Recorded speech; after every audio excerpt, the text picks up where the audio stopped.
Awesome.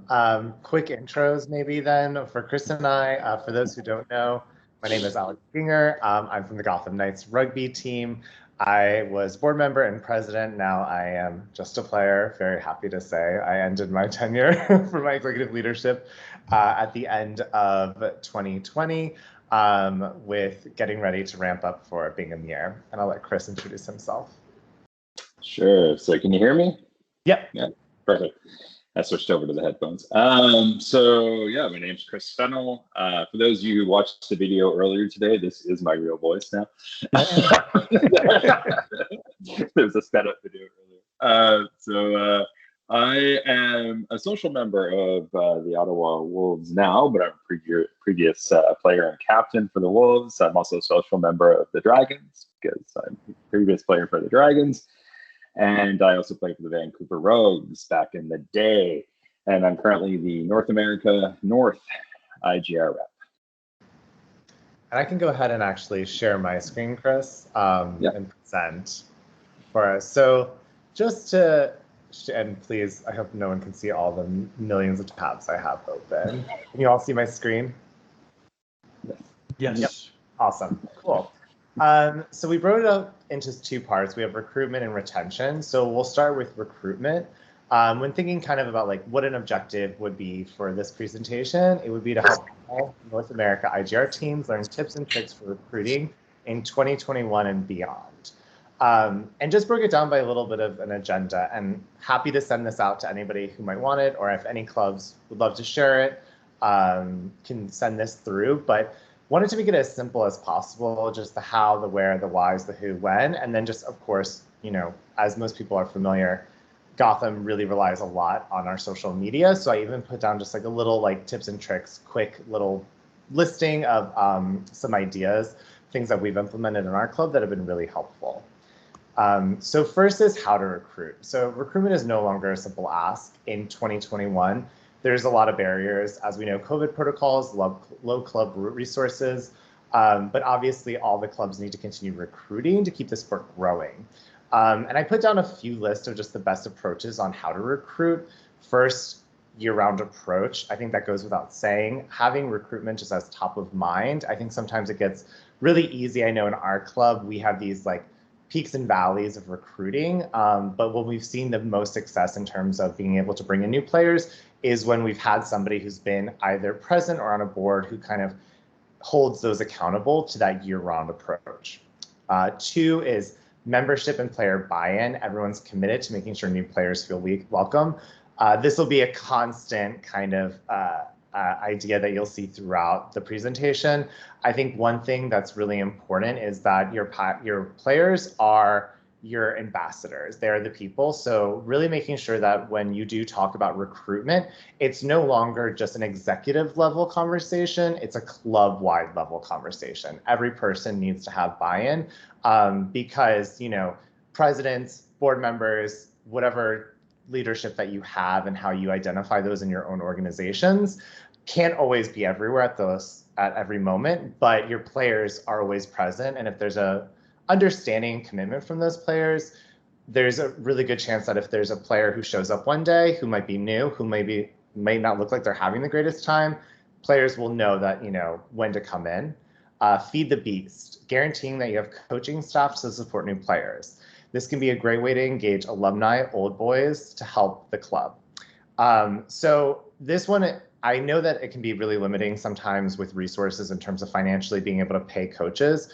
But one thing that we did that was really beneficial was when we extended to having two sides, we still had a lot of new players. So what we did is we actually reached out to a lot of our previous coaches, alumni, and some of our old boys, and we cast a really wide net. What ended up happening was we had this great group of people who no longer were competitive players. They maybe weren't as interested in going to the bar for a drink up, but they really loved development and bringing kind of like a familiar face and a friendly face to new players. And we found that actually having just old boys and alumni present ended up actually also helping with our alumni relationships. So again, we're going to do a Q&A at the end of this, but for our club, this was super, super, super helpful for in terms of getting new players and engaging our old boys and our alumni. Clear and constant messaging on website social media that you're looking for new players to join. I think this goes without saying. If you have a website or if you have your Facebook or Instagram or whatever you use in terms of like social communication, even emails, I think being able to say that, there's place for new players, there's new players, we have an opportunity that you can come join a practice, having that be on a list of kind of must-haves, that way you just never know who might be searching or Googling, something like Charlotte or Ottawa, rugby, and then you might come up and you just never know who's going to be looking. And then player advocates. Again, word of mouth is so important, and your players extending the message that the club is open to new players. Where to recruit? Everywhere. I know that a lot of clubs have specific POVs on how they recruit people and where they go. Chris and I were joking that, sometimes we have to leave the Eagle in order to find new recruiting events. But recruiting is more difficult than ever. Clubs, bars have been closed and reopened. But one thing is for sure, you can no longer depend on recruiting events at bars only. Further, bars are inherently restrictive, age, those avoiding alcohol, very specific clientele. So I've listed a few different channels that also could be good. Local universities, colleges, mixers with other LGBT sports leagues, LGBTQ plus centers, pride events, gym, CrossFit sports centers, up-to-date social media presence, and website. Again, a lot of these are places that you're going to find people who are maybe more physically active, or maybe they're more conscious of a community organization. I think one thing that a lot of clubs, even the non-IGR clubs, they tend to go to these bars and these establishments where they think they're going to find like-minded folks. But again, you have to go outside of what we know sometimes to find new people. And I think that one thing that's really interesting is that when we've done mixers with other sports leagues, not everyone's going to want to play rugby, right? A lot of people are going to want to try to do other things, but you might get somebody who, they might be a volleyball player, but they might be really attracted to the social elements of having an IGR team. And you might end up getting a social player for your team versus having somebody who might be competitive. But that being said, you never know who that person might bring. And that person might have somebody who has a ton of sports experience and who might come and say, oh my gosh, you know what? I don't want to play dodgeball anymore. I would love to give rugby a go. Or someone played in college. So again, a lot of these locations and different places on listed can just be good resources to also go just to get awareness for the clubs.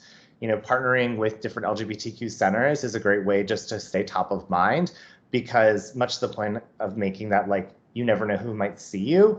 There might be somebody who might be going to the LGBTQ center for resources and who might see, a flyer, or who might be looking for something challenging. Same with gyms and CrossFit sports centers. That's also something that's really great regionally for IGR, because there's clubs in all major cities. And we know that there's gyms, CrossFit sports centers in all the cities where there's an IGR team. So it's a great way. We actually partnered with a sports center. We didn't end up having any recruitment come from it. But what was really interesting was it became kind of more to like a retention element, because when we had new player buy-in, when we told them we had a partnership with this sports center, it was like, oh, wow. So not only do I have this element of playing rugby, but there's also this fitness component. So it also kind of plays into the retainment a little bit as well, too. And if I'm going too fast for anybody, just flag me. I can't see anybody, so you can just interrupt me and take yourself off mute. You're good. Yeah. I can't see anybody because I'm in presentation mode, so you can just holler. So why to recruit? To grow your club and the sport, you never know who will show up. So recruiting can have huge impact for clubs. When a club grows in size, so does the resources. The more players, the more dues, the more money for operational cost. This was something that I wish I would have thought of sooner in my my executive membership with Gotham. It wasn't until we really grew in to having 3 sides that all of a sudden you see the dues, you see the increase in the donations, you see the increase in the players and the the community and the people who are friends and supporters, and then events grow and grow and grow. So though this can also mean more stress, the more the club recruits new players and grows in size, so does the community. You may never know who can show up to a practice, someone who has access to new sponsorship opportunities, a high-level player, or a future club president. I always reference that we had one player of ours who came, totally really great guy, but it wasn't him, it wasn't for them, it wasn't their sport, and they still stayed in contact as a social element. We had an event where we hit a snafu, you know, as all clubs do. I'm sure everyone's familiar with this, where all of a sudden you might not have as much money as you thought you had for an event. We were really stressed, and we sent out a simple ask, and it turned out that he was, you know, head of PR for some like liquor brand, and was able to actually get all of our booze donated to the club. And it was just a great example of, you know, this was a player, he was new, he had come, he wasn't for him, but he stayed as a social player, and we engaged with him. And it's just a great example that you really never know who's out there, or who they have access to, or who they might know, or really how much the club can impact them. And I think that when you start to see how bringing in new players and that financial element of growing the club in size, it really go back to the point of, you know, tapping in some of that alumni, those old boys, some old players for the organization. People really start to feel like all of a sudden they see all these different factors and all these different contributors to the club. And it really does truly help grow the community, so that when you do have fundraisers are more successful. There's more people speaking about them. The word gets out there. And then inherently, the more people talking about the organization, the better opportunity you have for new players finding the club and then into joining the organization. And who to recruit? Everyone. So this one is definitely, I know, very difficult for some people, because we always have to ask ourselves, is the representation for a new player who can see themselves in your club? If not, how can you change that? And obviously, the point of IGR teams is to be inclusive. And as a club leader, it is your responsibility to make sure everyone, if someone joins, that they have representation in the club already, that you track the player's success and development. Going back to this point, I always think to myself, if somebody comes to our club during practice, and are they going to see themselves in the club, whether it be, you know, race, gender, sexual orientation, age, ability? There's so many factors, but it is, as club leadership, your responsibility to make sure that if somebody's coming to practice for the first time, that they have representation there. And if they can't, if your organization doesn't have representation for everyone, because that can be challenging, size of organizations, maybe if the organization is just not at that place where you're as diverse and as inclusive as you want to be, how can you change that? And this can come in the form as a welcome committee that empowers senior members to offer friendly faces and a safe space for new players to go to. This is really just, again, another way of having players be accountable for recruitment as a whole, as a point of the organization, kind of making it like a tentpole of the club. You know that you're not always going to be able to have representation for every type of person that's out there, but what can you do to make sure that if somebody shows up and they don't see themselves in the club, that they're still feeling welcome, and that somebody's doing that outreach to make sure that they're staying. I think that's something that every IGR club, you know, the world is ever evolving, and so many people are redefining who they are and reintroducing themselves to the world and to their communities and their friends and their families. And as an IGR team, we have to be responsible and take the accountability of, we're going to be that safe space for somebody. And if somebody is taking that initiative and that chance to come join a club and go to a practice, for which can be a very intimidating experience, who do you have that you know, your ride or die, the number one person that no matter who shows up, that person's going to feel welcome because blank's there. And I think if your club doesn't have a clear list of people, then that's a great conversation to have as an organization as a whole, to say, listen, we need to make sure that people feel welcome. And who are those people? Who are our welcome committee? And who's going to be responsible for every time a new player comes, that they feel welcome and that they have somebody that's going to come up to them and say, hey, my name is Alex. Like, what's your name? What's your interest? What are your pronouns? What are you looking to do? Have you played sports before? I've never played sports before joining Gotham. It's like I feel like so many people hear this all the time, but it's one of those things that I always share with the new recruits when they come, because I think it helps them understand that somebody who has been with the organization for so long is also in the same place that they might be. And when to recruit. Back to the point, always. Recruiting should be a year-round program, have constant social media, and promote social events. During the regular season, it can be hard to recruit, but sometimes it's as simple as holding a fitness event during the week where interested players can join.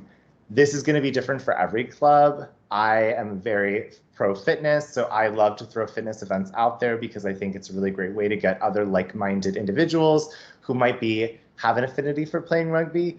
But again, during the winter, you can use this time to create community-engaged events such as fitness challenges or volunteer work. These partnerships can be with other organizations, and this can also help promote the club's visibility. These things can be as simple as donating time to an LGBTQ center. We've done youth rugby. We've also partnered with several schools where they've had different kinds of, I'm totally blanking on what it is when they have a career day, when like you go in and you talk about different career paths. And things like this can just be good for visibility for the club.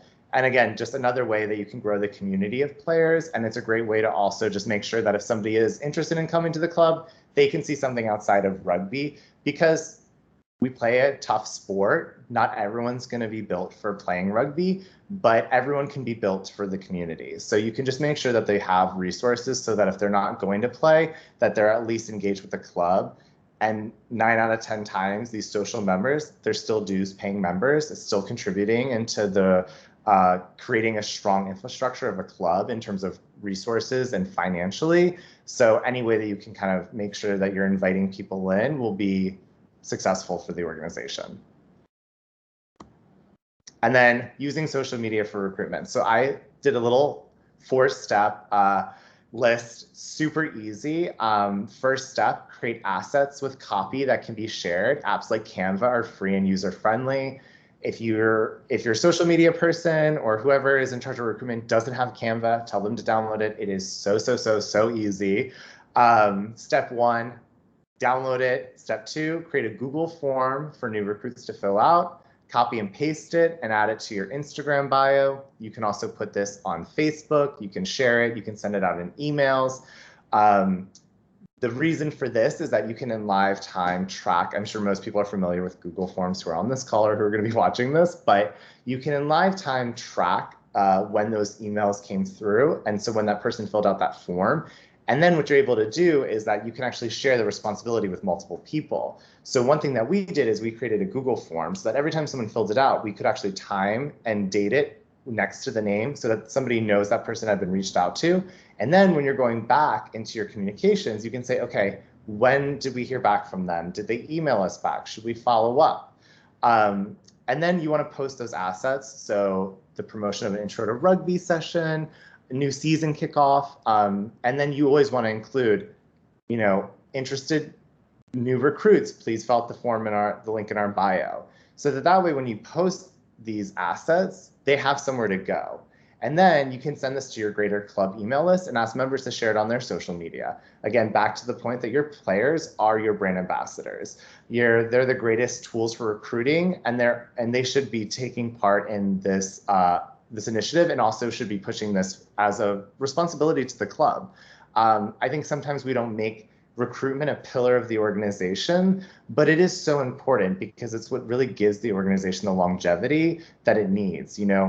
People move, people get injured, people get older, people retire, life happens, people get married, people have kids, so many things happen, and the club can constantly change. But as long as you have a safe and healthy process for recruiting, you're able then to build a foundation and then make sure that every time someone new comes in, they see this really strong foundation, they learn from it, and they understand your club's ethos and how the organization works. So any questions on this, I'm happy to answer after. People can message me if your club wants to reach out, but 4 steps: get Canva, Google form, post on Instagram or Facebook, and then send it to your players to share on their Instagrams as well, and then make sure that they tag your club to also get some extra followers, which we always all can use. And I'll kick this over to Chris. All right, so on to the retention side, which will be the smaller part of the talk, but an important part of it.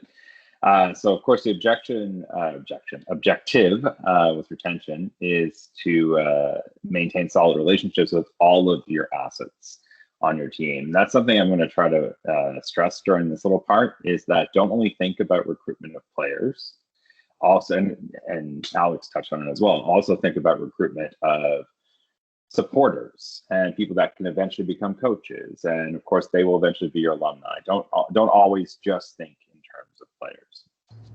All right, so we'll go through struggles for retention, how to retain, best practices, and saving graces. So for struggles for retention, like we've all gone through it, that you get a large group that come in, and you see all these people coming into your Rugby 101. They're not all going to stay, right? And so you have this struggle at that initial point, even of who are going to be people that are going to be there in the future. So all clubs experience similar challenges with this. This can come in the form of loss of players, loss of executive leadership, loss of staff over time. The most important thing to keep in mind is that this is not an isolated situation to one club. How you manage these situations can help your club stay strong on the right path. And once again, everyone has gone through this. Another struggle for clubs is the standard of rugby when trying to keep players. So if you have only one side, and that side is a high level side, then maybe people don't feel comfortable. So you have to come up with ways to get around those issues in terms of, what level, it's getting back to that point of that everyone has to be seen in the club. And so it can't just be, okay, we're only going to aim for those high players, because you eventually might want a second side, right? Or you were still looking for people who are social supporters. So this is another thing that is going to come up a lot, and I'll just briefly say it here, but people need to be able to talk to people right from the beginning, and we're going to go through that a lot in the next couple of slides, so I won't go into it here. And I already said the last part. I started with the last, so we'll go to the next slide. Yep. Thanks. So how to retain. Your primary goal is to ensure that all members of the team feel that they have a role and are involved.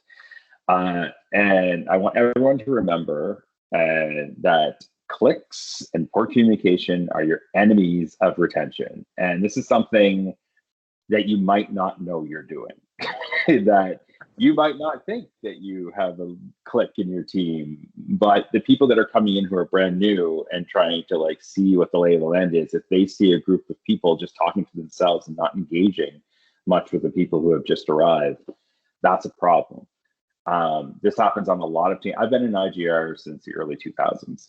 This happens on a lot of teams. So be very aware of that on your teams.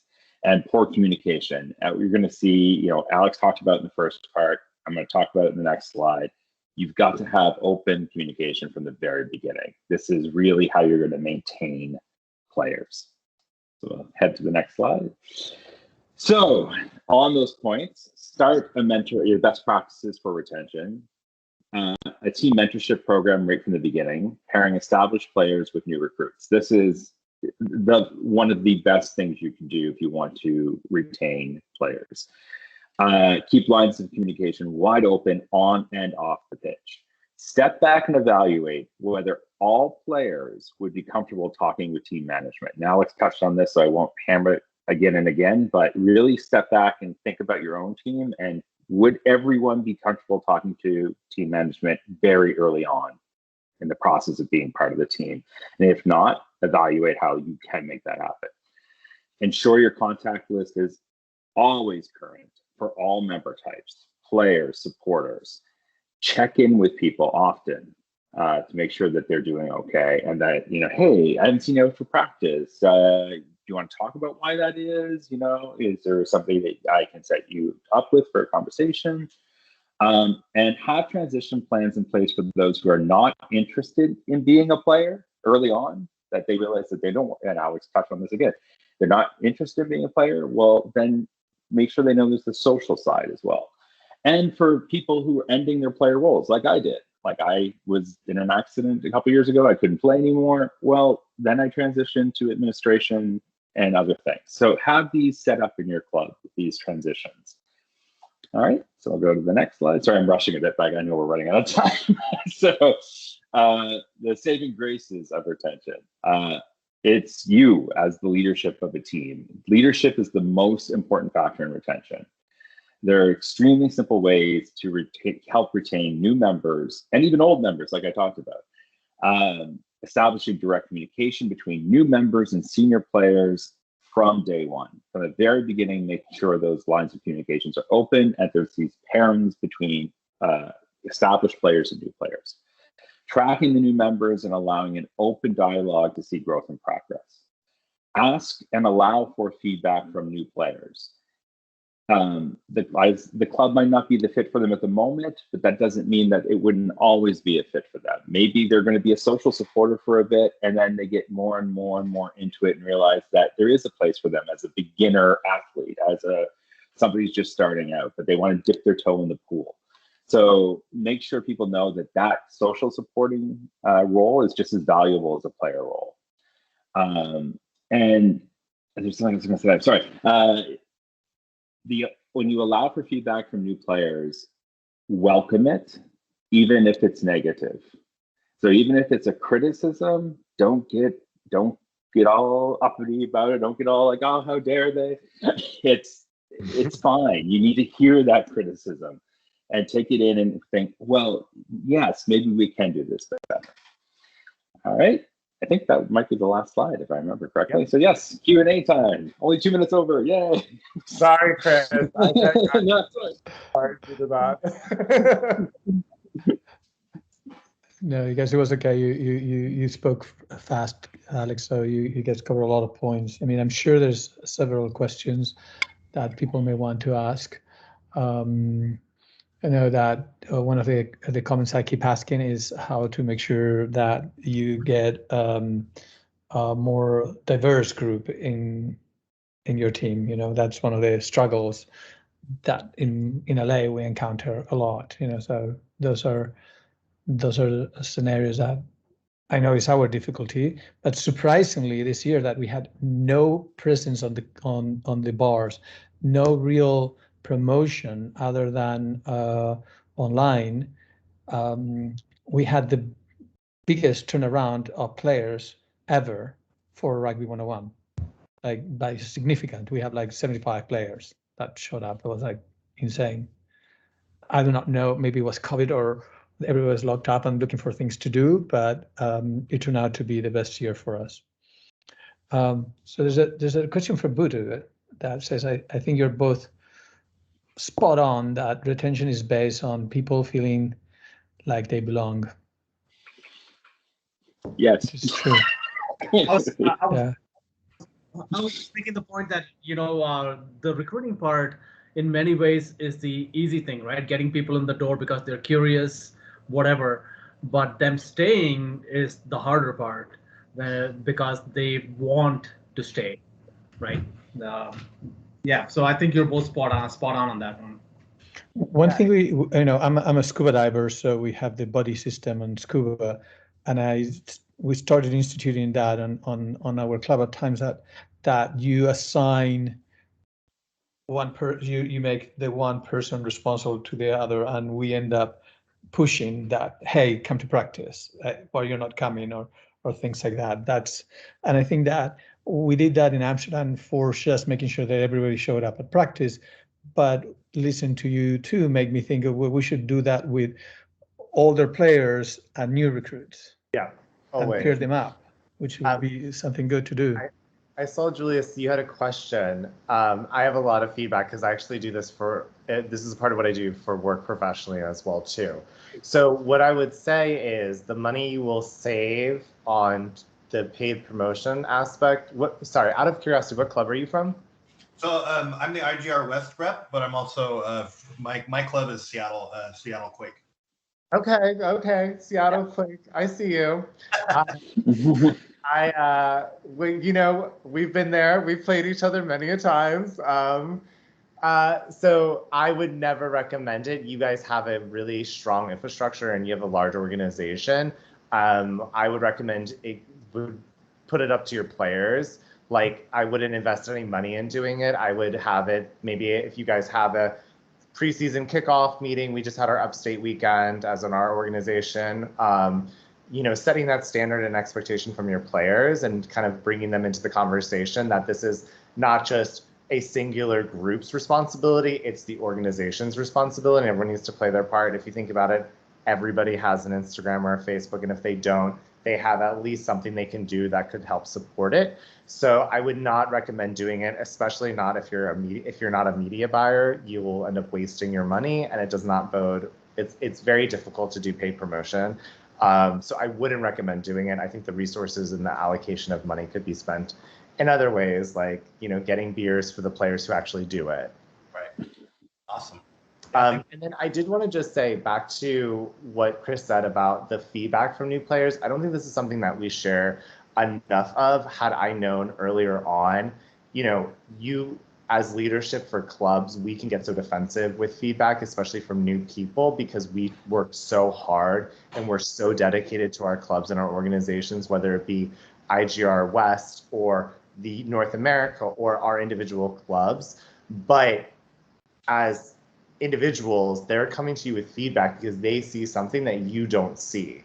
And every time somebody has feedback, even if it's like the most trivial, annoying thing, there is always truth in where that's coming from. And as a club, when you turn on your executive leadership to see feedback as a positive and not a negative, that is a huge shift in an organization. So if your club is not one that can receive feedback, chances are that's also going to be a reason that you might not be retaining as many players. Recruitment might not be as strong as it could, because people need to feel as though that they can come to you with feedback, and they're not going to be, they're not going to get some queen throwing a fit at them because they don't like what they're hearing. So that's a huge, if anyone can take anything from this whole thing, like that's such a big learning exercise I had that totally shifted the way I perceive things. Right on. Well, it looks like we're all covered.